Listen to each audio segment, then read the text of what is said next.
Assalamualaikum warahmatullahi wabarakatuh. Shalom, Om Swastiastu, Namo Buddhaya, salam kebajikan, salam sejahtera untuk kita semua. Kami dari kelompok 6 akan berdiskusi tentang extrusion atau proses ekstrusi, yang mana guna untuk memenuhi tugas dari mata kuliah proses manufaktur yang diampu oleh dosen Bapak Suhendra STMT. Sebelumnya saya akan memperkenalkan dari anggota kelompok 6. Yang pertama saya sendiri Muhammad Riki Sandria, yang kedua Dedi Irawan, yang ketiga Fadila Laika, yang keempat yaitu Raja Montana.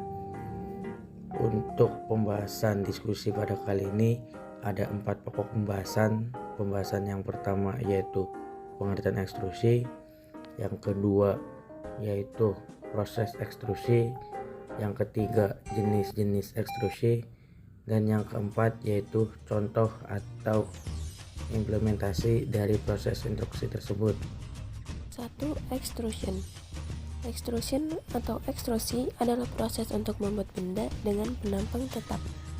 Keuntungan dari proses ekstrusi adalah bisa membuat benda dengan penampang yang rumit, bisa memproses bahan yang rapuh, karena pada proses ekstrusi yang bekerja hanya tegangan tekan, sedangkan tegangan tarik tidak ada sama sekali. Aluminium, tembaga, kuningan, baja dan plastik adalah contoh bahan yang paling banyak diproses dengan ekstrusi. Contoh barang dari baja yang dibuat dengan proses ekstrusi adalah rel kereta api. Proses ekstrusi dibagi menjadi dua. Yang pertama, ekstrusi tidak langsung. Ekstrusi tidak langsung, cetakan terletak di ujung pendorong. Pada proses ekstrusi ini, logam dialirkan berlawanan arah dengan gerakan pendorong. Cetakan dipasang di sisi berlawanan dari gerakan pukulan. Selanjutnya yang kedua, ekstrusi langsung. Ekstrusi langsung atau seringkali dikenal dengan ekstrusi maju adalah jenis ekstrusi yang paling umum dan banyak digunakan dalam proses ekstrusi. Proses ekstrusi langsung dimulai dengan memuat logam atau billet ke dalam wadah rongga penekan di mana blok ditempatkan di belakangnya. Kemudian ada kelebihan dan kekurangan dari proses ekstrusi. Kelebihan proses ekstrusi tidak langsung, yang pertama, menghasilkan lebih sedikit gesekan. Yang kedua, lebih sedikit daya yang digunakan. Tiga, dapat digunakan untuk ekstrusi panas dan dingin. Kemudian kerugian ekstrusi tidak langsung. Yang pertama, sulit untuk mendukung bagian yang diekstrusi. Yang kedua, ram berlubang membatasi beban yang diterapkan. Kemudian kelebihan dan kekurangan dari ekstrusi langsung. Kelebihannya yang pertama, tidak perlu melakukan modifikasi billet. Yang kedua, dapat digunakan untuk proses ekstrusi panas dan dingin. Yang ketiga, komponen yang lebih sederhana dibandingkan dengan proses ekstrusi lainnya. Kemudian ada kerugian dari ekstrusi langsung. Yang pertama, membutuhkan gaya tinggi karena terjadi gesekan. Yang kedua, ujung logam tertinggal di dalam rongga. Yang ketiga, gaya yang dibutuhkan untuk mendorong ram berubah saat mendorong bergerak. 3. Jenis ekstrusi.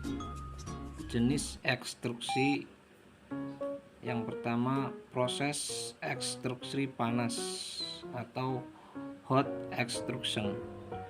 Proses ekstrusi panas dilakukan di atas suhu rekristalisasi, yaitu sekitar 50-60% dari suhu lelehnya.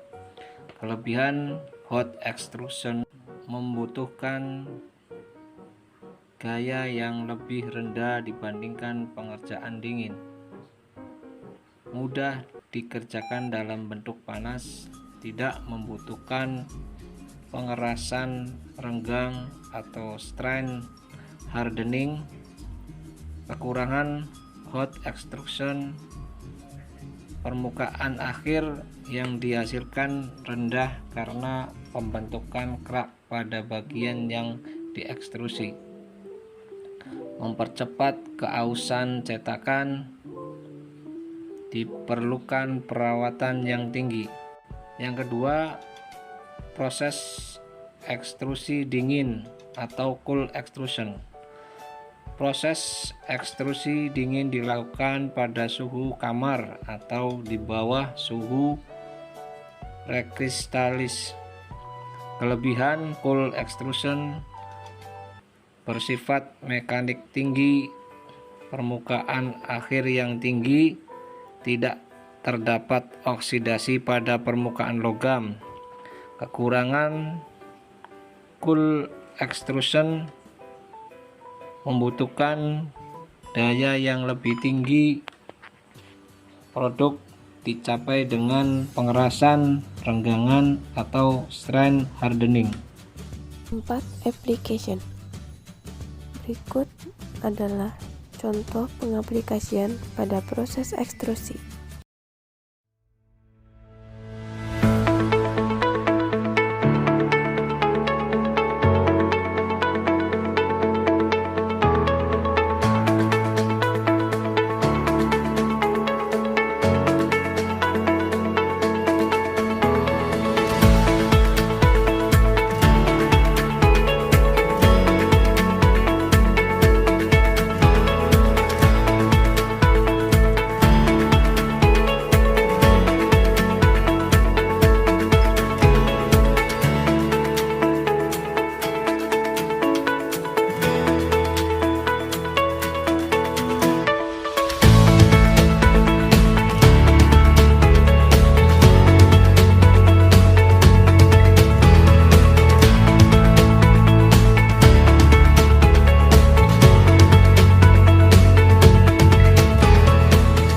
Sekian, terima kasih.